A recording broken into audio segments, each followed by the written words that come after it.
Good evening, everyone. Welcome to the premiere edition of Vintner's Vision, coming to you live from Paso Robles, California, here in the beautiful heart of wine country on what has been a fantastic Central Coast weekend. My name is Pepper Daniels, your host this evening. I'm the program director of the Crush 92.5. Starting on this side of the table, we turn to our first guest, Simone Michel, the director of marketing for Vina Robles Winery. Welcome, Simone. Prost. And next to Simone is Julie Holme. She's the assistant winemaker at Vina Robles. Cheers. And on this side, we turn to our restaurant side, and we have Chef Antonio Varia from Buona Tavola. Salute is what we say in Italy. Yes. And next to Antonio is Keilah Smith, the general manager, Buona Tavola.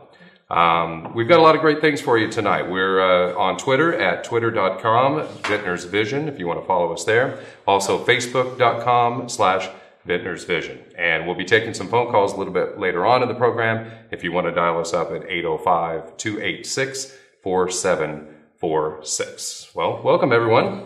This has been a lot of time in the making to get this program together. We're very excited that you're here with us. And the format tonight is going to be pretty simple. We're going to start at one end of the wine flight from Vina Robles and work our way down. And as we do that, we'll be pairing some great things that the chef has brought with us here tonight. So let's start at this end of the table with a little bit of a background on Vina Robles. Simone, why don't you tell us a little bit about the history of Vina Robles? For locals, we know it's one of the great, beautiful wineries out on 46 East. But if you're sitting somewhere across the country right now, that doesn't mean much. So tell us about Vina Robles. I'd love to. We are a family-owned winery with Swiss lineage, hence the accent. We were founded in 1996 when we acquired prime agricultural land in Paso Robles, and that was the birth of Vina Robles. We started out with 4 main estate vineyards: Guerrero, Pleasant Valley, Jardine, and Creston, which a lot of the wines tonight, or most of them actually, the grapes come from. Vina Robles was a long dream of our main owner, Hans Neff. He was a civil engineer and a restaurateur and an entrepreneur, and he always had a love for wine. He was a Bordeaux wine collector, and when he first came to Paso Robles, he just saw great possibilities here in our region, and it was a little bit of an American dream for him. Very good. So we're going to also talk about your assistant winemaker, Julie Holme is with us. And Julie, tell us a little bit about how you got into making wine. At what point did you think this would be a viable thing to do? I grew up in the Napa Valley, so I think it just came natural being amongst the vines, and a lot of my high school parties were in wineries. Oh. A lot of kids were drinking beer, and I was drinking wine. Oh, so you knew from early on then? Absolutely, yeah. I was educating my palate, I'd like to say, from early on. Very good. And where did you study, and how does one become a winemaker? Well, there's 3 schools in California. You can either go to UC Davis, Cal Poly, or Fresno. Okay. I chose Cal Poly because I wanted to be close to the ocean. I love this small town community. So I got a wine and viticulture degree from Cal Poly. I graduated in 2000, and then after that, I started doing multiple harvests a year. I quickly realized that if you do 2 harvests in a year, you're learning a lot quicker than most people, because harvest time is the crunch time where you're really making the wine and everything happens. So I started off in New Zealand, and then would come back to Napa where my family was and work a harvest there. I went back to New Zealand, and then after that, I went to South Africa, Chile, and Australia. Wow. So you're thinking there was, let's get as much experience, as many diverse, learning experiences you could possibly come up with. Absolutely. Each country really has a different way of making wine, and I really wanted to tap into all of that and take the best from what I saw and bring it back to California. Fantastic.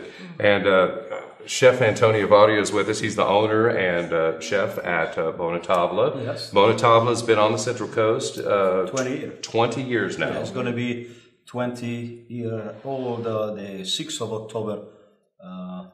We opened in 92, 6th of October 92. Yeah, so later this year. Right. And restaurants in Paso Robles and St. Louis. 2001 in Paso Robles we opened. And the original is in San Luis Obispo, yes. Very cool. Yeah. Give us a little bit about your background. Where are you from? What part of Italy are you from? I'm from very close, actually, where the young lady were there from Vina Robles come from, you know, and in North Italy, in Piemonte.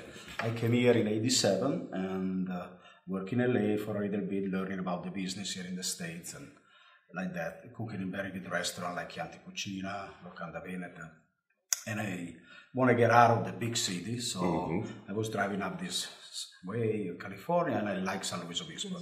So it took me a couple of years to find a place and 1 year to open it. And at first, there was a big help, my wife, you know, in '92 to help me, and after I leaned on a very good people. Then all my employees, they're with me for a long time, especially the chefs.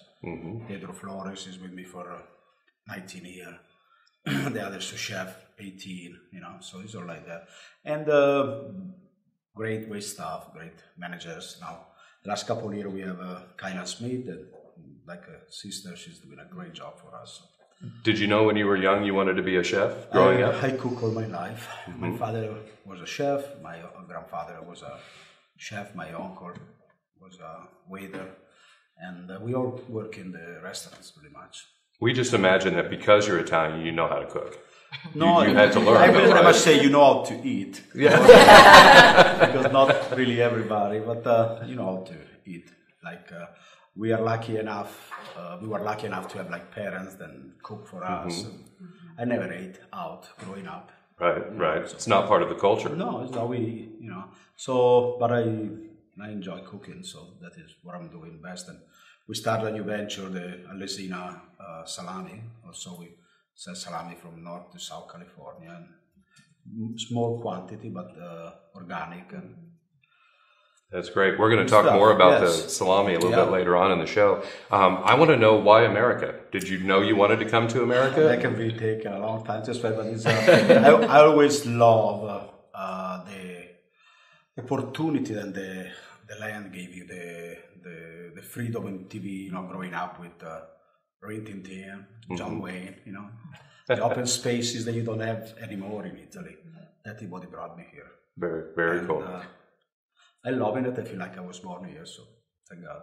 That's great. And right next to you, your general manager. Yes. Tell us, Keilah, about your beginnings in the restaurant business and how long you've been interested in food. And gosh, about 20 years I've been in the restaurant business, and just worked my way through hostess, busser, server, did it, you name it, loved it. I love taking care of people. I love the hospitality part of my job is my favorite. I love the rehearsal dinners, weddings, catering, getting to know people, and then just taking care of, like, even guessing beforehand what wine.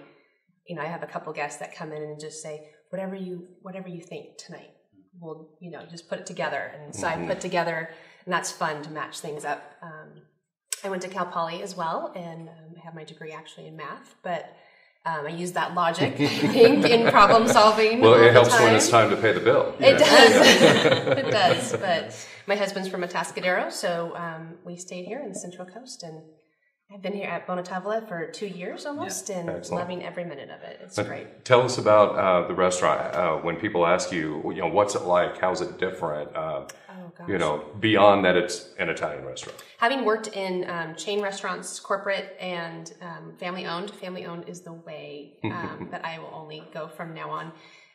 Just his motto, I cook with love. Yeah. That to me is great. You can feel it in the restaurant when you come in. Everyone is a family. We are a really tight, it's a small group of employees, and so we are a family, and we do things outside of the restaurant, and so just that feel.